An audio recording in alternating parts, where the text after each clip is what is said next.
more excited about? Jujutsu Kaisen Season 3? Or the new Jujutsu Kaisen spin-off manga that, well, let's just say it brought Lobotomy Kaisen back. Better than ever. The sure thing, however, is that the hype is back on for sure, and the Culling Game arc will be insane to watch week in and week out. But do you recall or even understand the fights that took place in this arc? Well, today, we'll explain all 16 fights that happened during the Culling Game arc. And let me just tell you, each fight gets more exciting and more hype than the previous one. And for the final battle, well, it will obviously have to be Sukuna against someone. But who and why? You'll see when we reach that point. Before that, a few quick words on what exactly the Culling Game really is, so you better understand how this works and the circumstances that brought us here. You see, the Culling Game is the most unprecedented act of Jujutsu terrorism ever enacted. The conflict immediately follows the Shibuya incident and is orchestrated by Kenjaku with the goal of evolving humanity by optimizing cursed energy. The game functions as a lethal battle royale where players kill one another with Jujutsu. Players must adhere to the strict rules of this game and fight across 10 barrier colonies that form a line down Japan. And what are those rules, you may ask? Well, here's how the Culling Game works. Imagine you walk through one of those colonies. Boom! You're instantly a player as long as you accept the terms presented to you by the Shikigami of the game. Players earn points by killing others, with non-sorcerers worth 1 point and sorcerers worth 5 points. Players can spend 100 points to negotiate the addition of new rules with the Game Master, provided they don't have a lasting negative effect. A player's curse technique is removed if their score remains unchanged for 19 days. According to Master Tengen, the Culling Game uses the player's cursed energy and the barriers for a ritual that prepares the humans of Japan for the merger. Through this custom, Master Tengen can be forced to merge with the humans of Japan and, quote, convey them to the other side. In order to perform such a ritual, Kenjaku has undertaken specific binding vows, one of them being that he is not the Game Master. This works against Megumi's group because killing Kenjaku will not end the game. The Culling Game will continue until all the players are dead, and its rules ensure that nothing can interrupt the ritual. Before we proceed, a big thank you to Just Flip It for sponsoring today's video. Just Flip It allows you to put your favorite anime moments, and not only, into flipbooks to flip whenever you want. It's a unique and fun way to review favorite wholesome moments with family or friends. An epic moment from your favorite series or sporting event, or even a heartfelt tribute to someone you lost. All you need to do is upload your video, and Just Flip It will turn it into a flipbook ready to be shipped your way. And just to make things easier for you, I even compiled a few of my favorite anime moments for you to download and simply upload to have them turned into a flipbook and sent your way. I tried the flipbooks myself, and I was indeed impressed with the result. The pages flipped with ease, and it was indeed fun to flip through moments I love. Check the link in my description down below, and for limited time only, by using my code Aniki, you'll get 10% off your order, or 5% off in case of an ongoing promotion with even better discounts, like the one they're running right now. So what are you waiting for? Support the channel and create your own fun, custom-made flipbooks. Visit justflipit.shop today. But now, let's get back to our video. So, with that being said, let's now see all 16 battles that take place during the Culling Game. The first of which is Yuji Itadori versus Haba and Hanyu. You see, Hanyu and her partner target players who are new to the colony, and they make Rin Amai serve as their lookout. Rin's job is to signal them whenever someone enters the area via the unofficial rule that transports new players to one of 9 locations by dropping them from the sky. When Megumi and Yuji enter the first colony barrier, they're immediately separated and sent in 2 different locations. As Yuji falls from the sky, Hanyu flies at high speed using her airplane hair curse technique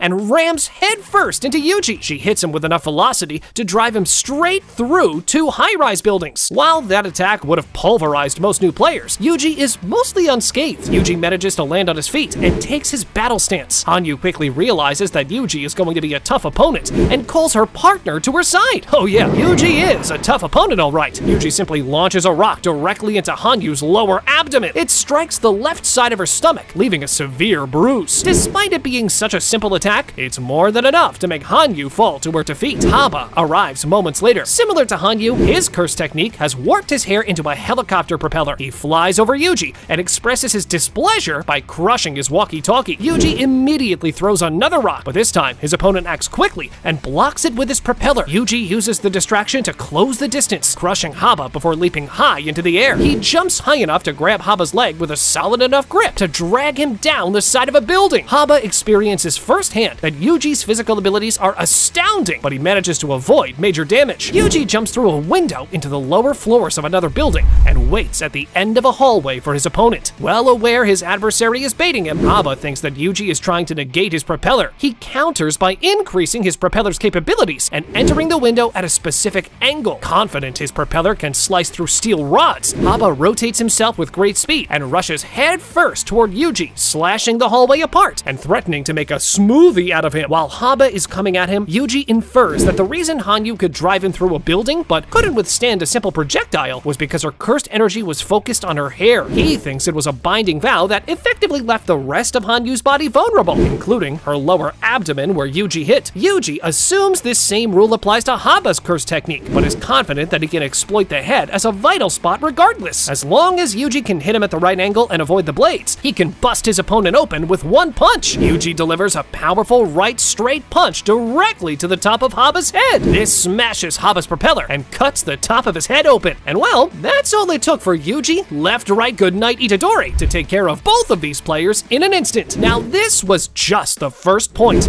and we still have 15 points left to analyze. Like this video, subscribe to the channel, and let's keep going. The second battle we see in the Culling game is, of course, Yuji Itadori versus Hiromi Higuruma. You see, Yuji's initial introduction to Higuruma is to find him lying fully clothed in a bathtub filled with water. When Itadori proposes the two of them work together by letting Itadori use his points in order to establish a new rule that would allow the players to transfer points between each other, Higuruma declines. Yuji wanted this in order to bypass the rule, saying that if the points of a player do not change within a time period, that player dies. Once Higuruma declined, Yuji decides to get aggressive and demands Higuruma let him use his points. Higuruma defiantly steps out of the bathtub and summons his Judgman Shikigami to his side, and thus the battle officially begins. Higuruma fights using his domain expansion, Idle Death Gamble, which functions as a courtroom. Inside, Judgman, aka his Shikigami, automatically judges an alleged crime. If the accused is found guilty, Higuruma can either confiscate their curse technique or issue the death penalty using his weapon, the Executioner Sword, which kills with one strike, regardless of durability. In Yuji's case, Judgman accuses him of entering an adult-only store while underage a few years ago. Yuji tries to argue he had no way to earn an innocent verdict, but Higuruma reiterates that the photo evidence only showed Yuji at the cash exchange. But well, let's just say the evidence proved otherwise. The penalty was confiscation of cursed energy. But well, even without cursed energy, Yuji is, as we know, built different. So, the hits of Higuruma that normally take one to defeat his opponent leave Yuji barely unharmed. Yuji then remembers that as long as he did not plead guilty, he is allowed for a retrial. So, that's what happens. But now, well, he's accused of an even worse crime, mass murder during the Shibuya incident. Unlike the first case, though, that Yuji tried to escape. Even though his crime was a very minor one, Yuji pleads guilty this time, accepting responsibility despite not being in control, since Sukuna was the one who caused the deaths. Because of the guilty plea, Judgman grants Higuruma the Executioner Sword along with the death penalty. Despite being at a disadvantage, aka no curse technique, and facing an instant kill weapon, Yuji fights using only his physical strength, reflexes, and martial skill. Higuruma proves highly capable as well, matching Yuji's speed and adapting to his attacks. However, Yuji's resolve and honesty affect Higuruma. He notices Yuji's sincere remorse and realizes Yuji's circumstances during Shibuya were not entirely his fault. Higuruma cancels his domain expansion and relinquishes the Executioner Sword, effectively ending the fight. Higuruma then willingly transfers his 100 points to Yuji so he can add a new rule to the Culling game, aligning with Yuji's goal of saving others.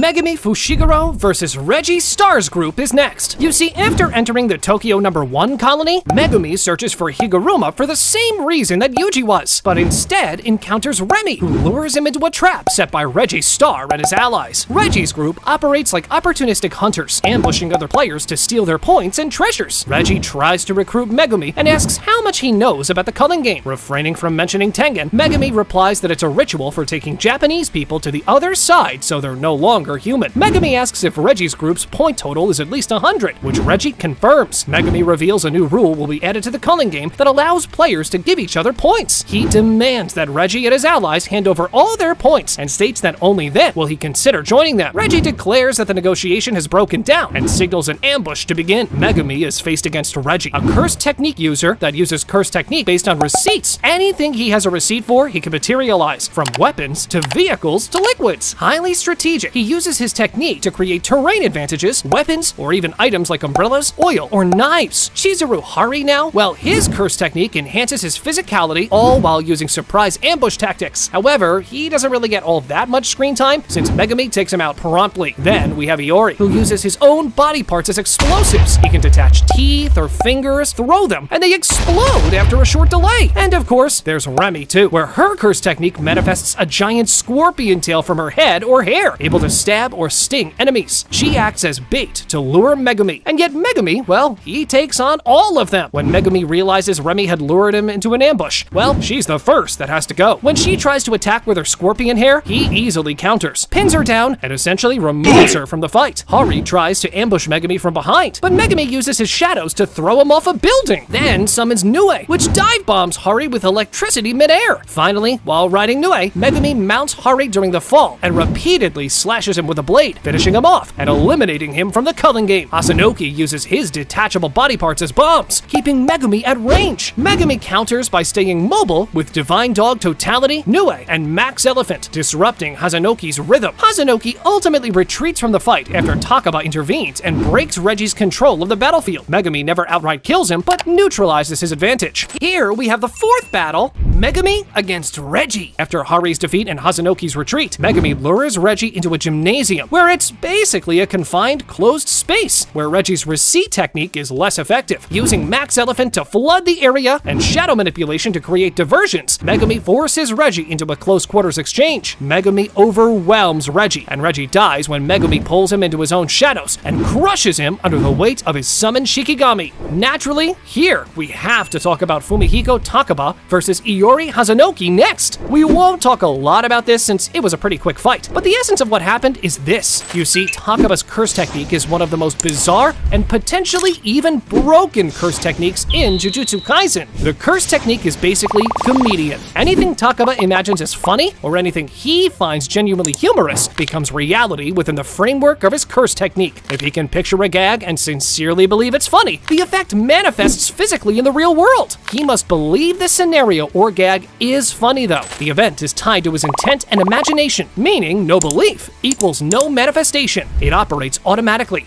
meaning he doesn't have to understand the full mechanics, he just has to play along. Iori, on the other hand, we already explained how his curse technique works. Because Takaba finds everything Iori does funny, his curse technique comedian automatically protects him. Explosions that should kill him instead misfire or do cartoonish, harmless damage. Hasanuki's curse technique becomes useless. No matter how many explosives he throws, Takaba walks away unharmed, still joking. Takaba then starts performing absurd gags. At one point, his jokes physically alter the scene, and Hasanuki gets knocked around as if the laws of physics change to fit the joke. Takaba doesn't even realize how overpowered he is. He's just playing along. As we already mentioned, Takaba essentially neutralizes Hasanuki without really fighting. Hasanuki realizes he can't hurt Takaba and becomes distracted and demoralized. This lets Megumi regroup and focus on Regi without worrying about Hasanuki's constant bombardment. Hasanuki ultimately backs off, and Takaba doesn't kill or finish him, but completely flips the situation in Megumi's favor. Next up, the GOAT Hakari makes his debut in the Culling Game arc as well. Hakari against Charles is about to start. This takes place in the Tokyo No. 2 colony. Kinji Hakari is separated from Panda upon entering the barrier to the Tokyo No. 2 colony. He ends up in an amusement park with a functioning Ferris wheel, where he agrees to ride the attraction with Charles Bernard. Charles is an aspiring manga creator, and while Hakari has a more optimistic outlook on the future, believing he could take a girl back to this amusement park, Charles needs a reason to fight. He wants to have a positive reason to hurt someone the same way manga characters do, and asks Hakari to make him hate him so bad he would want to kill him. Hakari obliges by insulting Charles and his manga aspirations while provoking a fight. These words strike a chord with Charles, and he sheds tears and asks why Hakari would say such hurtful words before attacking him. Charles wields the G-War staff, a long spear with a manga panel tip. His curse technique lets him see ahead a few seconds by projecting future panels of his opponent's movements. This gives him a big early advantage. He can anticipate Hakari's attacks and counter before they land. Hakari isn't phased. He blitzes Charles with aggressive boxing-style close combat, forcing him to keep blocking and retreating. Even with precognition, Charles can't fully handle Hakari's speed. timing and unpredictability. Hakari shows he is more experienced and a capable fighter from the start. By changing angles and delaying his strikes, he forces Charles to misread the future panels and creates an opening. Exploiting that opening, Hakari closes the distance and lands a powerful punch right to Charles' face, cracking his guard and sending him flying. Charles is knocked down, ending the fight cleanly. Hakari doesn't kill him in the end. He simply overwhelms him and knocks him out, removing him as an immediate threat. And while this takes place, well, Panda's too busy being turned into a used plushie by Kashimo. We now have to talk about Kashimo versus Panda. Panda's role was to fight and negotiate with the Angel, while Hakari handled any fighting. However, they got separated when they entered Tokyo No. 2 colony's barrier. In order to avoid any fighting inside the colony, Panda pretends to be a normal bear as cover. While sitting on top of shipping crates in an industrial yard next to the ocean, Panda smells the strong scent of blood left behind by nearby battles. He estimates up to 3 people have been dismembered. While the residual cursed energy is weak, Panda knows that a skilled sorcerer must have turned down their cursed energy. Just when it appears that the coast is clear, none other than Hajime Kashimo walks through the shipping yard and spots Panda. Panda immediately goes down on all fours and pretends to be a normal bear. Kashimo uses his Kogane to check if Panda is a player, and well, Panda's screwed because he was actually unaware Kogane could be used in such a manner. So, Panda's about to be destroyed. Panda transforms into gorilla mode and tries to counterattack with unblockable drumming beat. He hits Kashimo's guard with an open palm strike and delivers internal damage to his opponent. But this is nowhere near enough to defeat our GOAT Kashimo. Or was it fraud? Well, fans aren't super sure about that, to be honest. Kashimo calls Panda weak and asks about the location of Sukuna. Surprised to hear someone ask about Sukuna, Panda hesitates for a moment before declining to know who Sukuna is. That pause makes Kashimo believe Panda knows something about Sukuna, but the Jujutsu High student refuses to say anything that might compromise Yuji's safety. Panda transforms into his sister's Triceratops mode and boasts about having the power to destroy anyone she gazes at. But again, this is not enough. Panda is destroyed to the point that only his head remains. Thankfully, because Panda is a cursed corpse, this means he's not dead yet. Thankfully for Panda, Hakari appears at the last moment and jokingly asks him if he lost some weight. Well, duh! Only his head is left. And now, the fight you've been waiting for, and honestly, one of my favorite ones as well. Hakari versus Kashimo. The moment Kashimo lays his eyes on Hakari, well, it's an instant on-site duel. Hakari activates his domain expansion immediately. His domain is themed like a pachinko machine. Hitting a jackpot automatically activates his cursed technique, Idle Death Gamble. Every time it hits a jackpot, his body receives infinite cursed energy and automatic reverse curse technique healing, effectively granting him instant regeneration. Even fatal wounds heal in a split second. This state lasts for 4 minutes and 11 seconds. Kashimo opens with devastating lightning strikes and staff attacks, blasting huge chunks out of Hakari's body. But Hakari heals them almost as soon as they land. Kashimo even manages to blow Hakari's head off at one point, only for Hakari's curse technique to regenerate it within seconds. Hakari's goal is to keep the jackpot loop going so his domain reopens automatically. Each time Kashimo kills or maims him, Hakari buys enough time to trigger another jackpot, effectively creating more immortality cycles. Kashimo prepares his one-time curse technique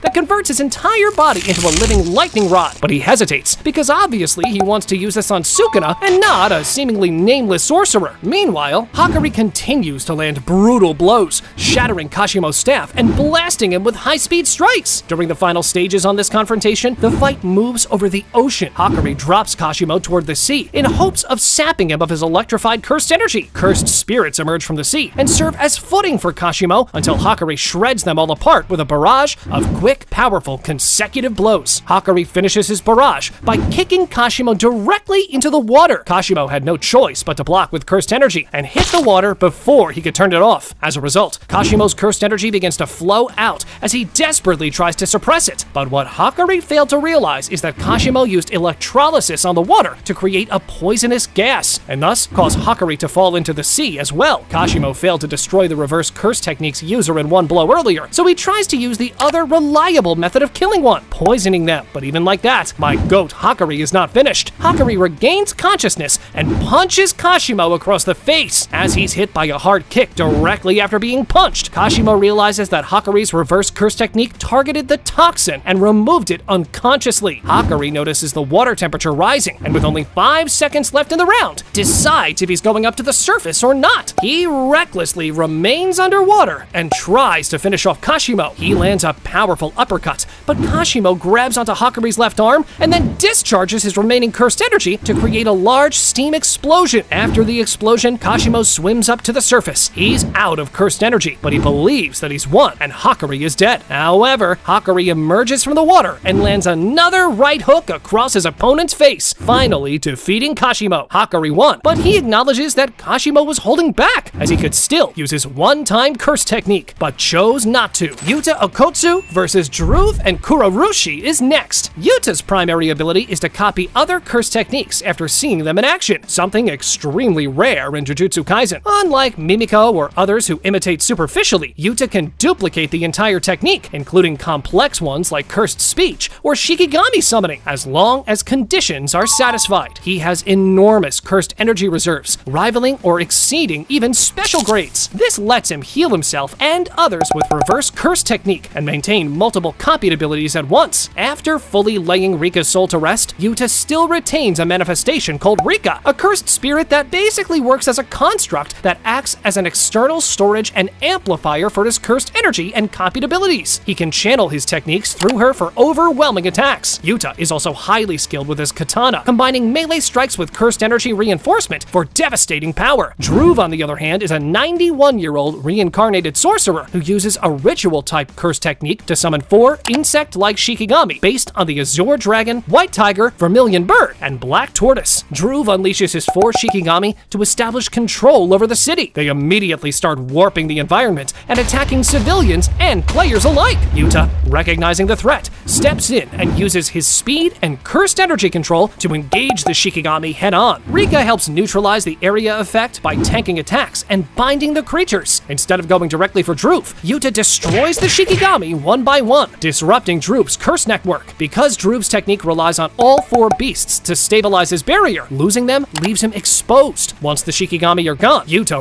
rushes Druve and lands a decisive slash imbued with cursed energy, ending the fight quickly. Druve is killed almost instantly, a notable feat because he was a special grade reincarnated sorcerer with decades of experience. As soon as Druve dies, Kurorushi senses the opening and comes out to feed. This is a much nastier fight because Kurorushi's attacks carry infectious pathogens and he's physically harder to put down. He commands massive swarms of cockroaches and wields the Fester Claw, a huge sword coated with lethal pathogens. His body also secretes a disease-laden fluid, making direct contact dangerous. Rika remains back to protect the civilians, while Yuta engages Kurorushi after a not-so-easy fight. After all, Kurorushi is a special grade, of course. Yuta lunges and drives his sword straight through Kurorushi's head and upper body, while simultaneously pouring cursed energy in to destroy him from the inside. This bypasses Kurorushi's regeneration, and Yuta emerges victorious. Halfway through the video, and we still have the most exciting battles to come. Let's keep going. Yuta Okotsu versus Uro and Ryu Ishigori. Now this one is an iconic match, and well, we all know the meme that occurred because of it, aka the 3-way domain expansion moment, but each thing at its time. You see, Uro can manipulate space, specifically the sky around her, creating distortions that act like invisible blades or reflective surfaces. Essentially, she can control the surface of the sky as if it's a malleable physical medium. By curbing space, she can change the direction of incoming attacks and can stand on or step across her spatial distortions in the sky, effectively letting her move mid-air. Ishigori's curse technique, on the other hand, lets him release an extremely concentrated blast of cursed energy, essentially one of the highest output projectile blasts shown so far in the series. He stores a massive amount of energy in his body and fires it from his hair-like cannon or his mouth. The blast is fast, huge, and destructive enough to level buildings or erase terrain entirely. He's not limited to one big shot either. Ishigori can fire consecutive blasts quickly, putting immense pressure on opponents. Even without the blasts, Ishigori is a powerful physical fighter with incredible durability and reflexes, as he can switch seamlessly between melee and ranged combat. As Ryu and Uro observe him from a distance, Yuta battles Kurorushi soon after dispatching Druve. Aware he's being watched, Yuta tries to avoid displaying his true power, but Kurorushi is stronger than expected. Ultimately, he's forced to showcase more of his strength than he would have liked in order to exercise it. Once Kurorushi is out of the way, Uro makes her move on Yuta. She sneaks up behind him and reveals herself by commenting on his usage of his reverse curse technique, one of the abilities Yuta wanted to conceal. Uro attacks Yuta with her spatial distortions,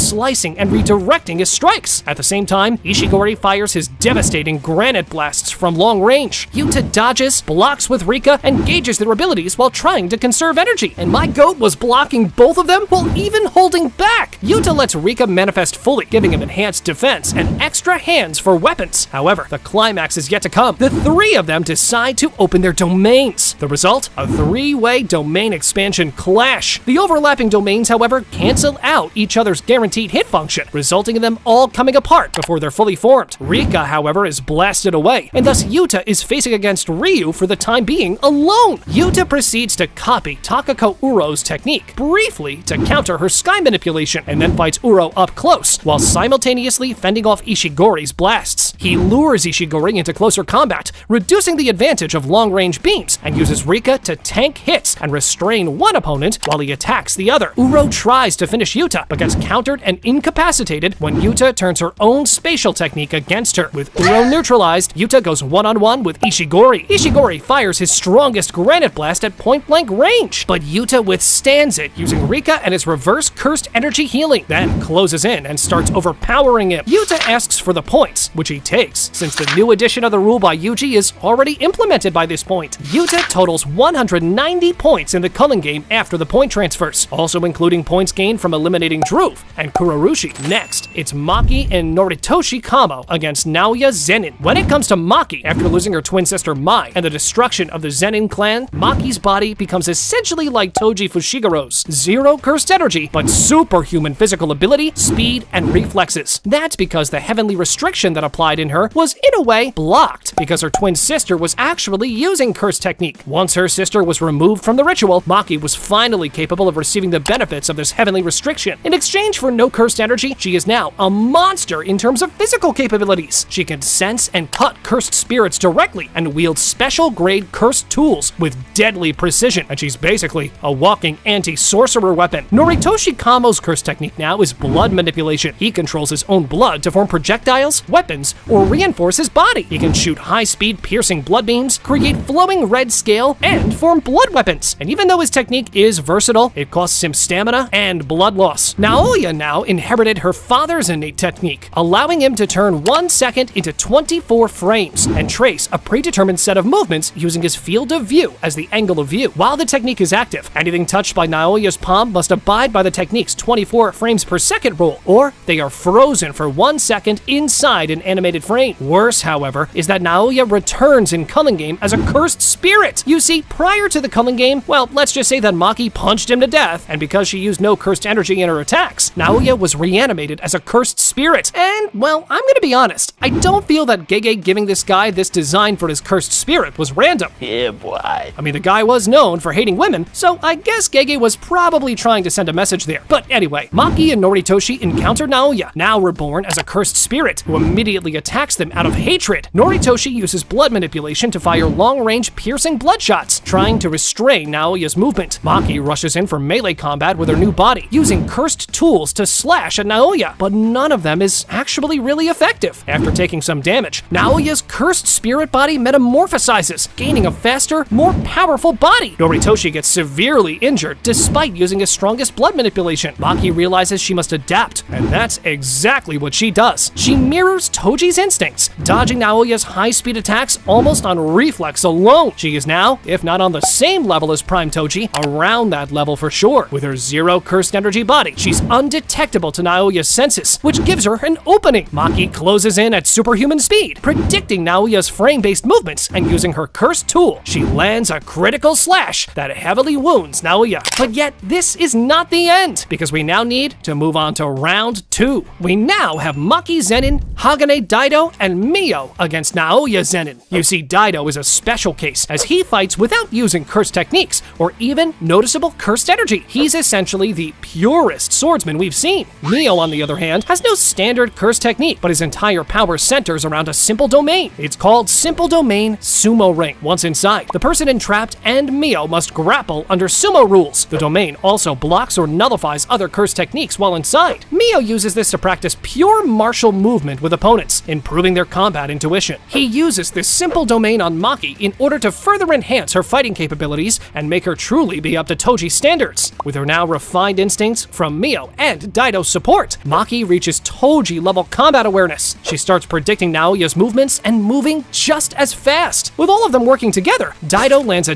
deep slash. Mio disrupts Naoya's flow, and Maki manages to close in. Maki ultimately bisects Naoya's cursed spirit body, exorcising him once and for all. But Culling Games without the King of Curses would not be the same, right? So next up, Sukuna against Ryu Ishigori. My guy Ishigori got packed by Yuta, while also receiving help from Uro. All the while, Yuta was not even going all out and was already tired from his previous consecutive fights. And now bro thinks he can take on 15-finger Sukuna with the 10 shadow technique as well?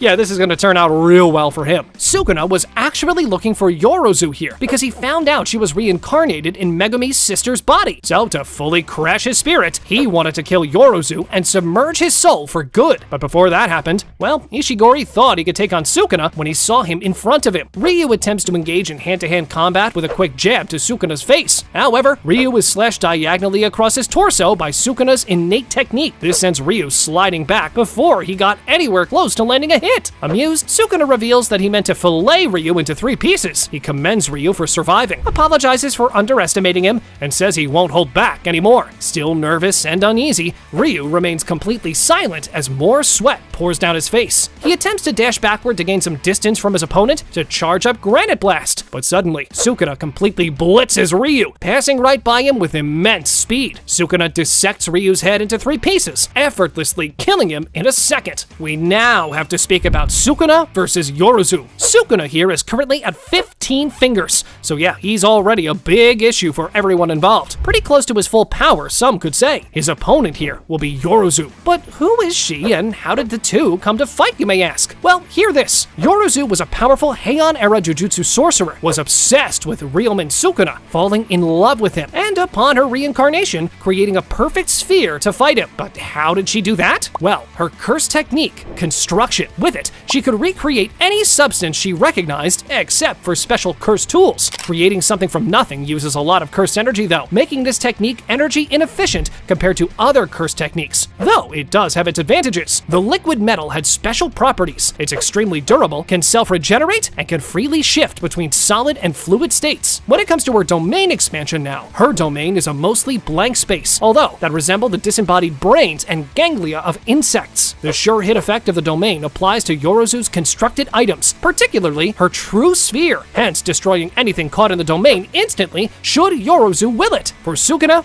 well, we all know his abilities, so we're not going to tire you explaining them. The only difference here, however, is that Sukuna is now in the body of Megumi. As a result, he has access to his 10 Shadows technique on top of his own as well. How about their battle now? What's even worse about this encounter is that Yorozu was incarnated into Megumi's sister's body. So yeah, Megumi is about to witness in 4K what Sukuna will do to his sister, while also using his own body, with him not being able to do anything about it. But how does the fight actually play out? Yorozu immediately coats herself in liquid metal armor and creates transforming weapons, spears, claws, and insect-like appendages. Sukuna blocks and counters with his immense speed, strength, and slashes, but has yet to use his full 10 Shadows power. Yorozu activates her threefold affection, triple-layered insect armor domain, turning into a bug-like armored form with wings and drills. Sukuna fights calmly, relying on his experience and cursed energy control rather than flashy domain use. At one point, Sukuna decides it's time to get serious and uses Maharaga from Megumi's 10 Shadows technique to counter Yorozu's unpredictable attacks. Maharaga predicts and cuts through her constructs with precision, gradually dismantling her armor to counter Yorozu's unpredictable attacks. Maharaga predicts and cuts through her constructs with precision, gradually dismantling her armor. Yorozu charges with a massive, self-regenerating spear meant to pierce even Sukuna. Sukuna counters with a devastating strike, mortally wounding her. In her last moments, Yorozu gives a gift to Sukuna as a twisted act of devotion to him. This weapon, as we'll see later, is none other than Kamutoke. 14 fights down, 2 more to go. And the next we have now is Yuki Tsukumo and Chozo against Kenjaku. Yuki's innate technique allows her to grant virtual mass to herself and her Shikigami, Garuda. The mass added to Yuki and Garuda's attacks give them devastating destructive force, capable of effortlessly exercising a special grade curse. She's also able to utilize reverse curse technique to heal herself. Chozo, on the other hand, has the same curse technique as Noritoshi Kamo we already explained. But unlike Kamo, Chozo is even more powerful. The Kamo ancestor controlled by Kenjaku mixed his blood with the human and cursed spirit that resulted in the death painting wombs. This allowed Chozo to inherit blood manipulation and train it to its fullest extent. Chozo is a master, constantly using this technique to manipulate his own blood and utilizes it in nearly every facet of his combat arsenal. Kenjaku, on the other hand, here he's in control of Suguru Geto, and his cursed technique is, of course, cursed spirit manipulation. As the name implies, Suguru's technique allows him to control a bunch of cursed spirits. Dominated curses are absorbed into small black orbs that Suguru must ingest orally in order to use. If the difference in grade is more than 2 levels, Suguru can absorb a curse with no consequences. He's also able to absorb other sorcerers' curses as long as he kills the master first. But how did this fight come to be? Well, first of all, technically this fight takes place outside the barriers of the Culling Game, and the 3 combatants are not actually Culling Game players. But this fight does take place at the same time as the rest of the Culling Game fights, and it is 100% relating to it. So yeah, that's why we've included it in the video. You see, after Kenjaku initiates the Culling Game and seals Gojo, Chozo and Yuki Tsukumo team up with Tengen inside the Tombs of the Star Corridor. Kenjaku arrives to capture Tengen and continue his plan of merging humanity. This triggers the confrontation. Yuki plus Chozo versus Kenjaku. Chozo attacks first to buy time for Yuki. He uses supernova and piercing blood barrages to keep Kenjaku moving, but Kenjaku deflects and counters using hordes of cursed spirits, barely even trying. Yuki arrives with Garuda, smashes through the cursed spirits, and squares off with Kenjaku directly. She adds mass to her punches, ragdolling Kenjaku's defenses. Kenjaku notes that, well, there's a reason after all, she's one of only 4 special grade sorcerers. Kenjaku uses his maximum Uzumaki to counter Yuki's massive hits. Yuki resists and pushes him back, but her body starts sustaining serious internal damage from using so much mass. Kenjaku predicts Yuki's moves, lures her into close range, and uses a gravity curse he had stored to crush her momentarily. Chozo again intervenes, shooting Kenjaku at point-blank range to give Yuki an opening. Yuki charges one final attack with maximum mass, turning herself into essentially a black hole punch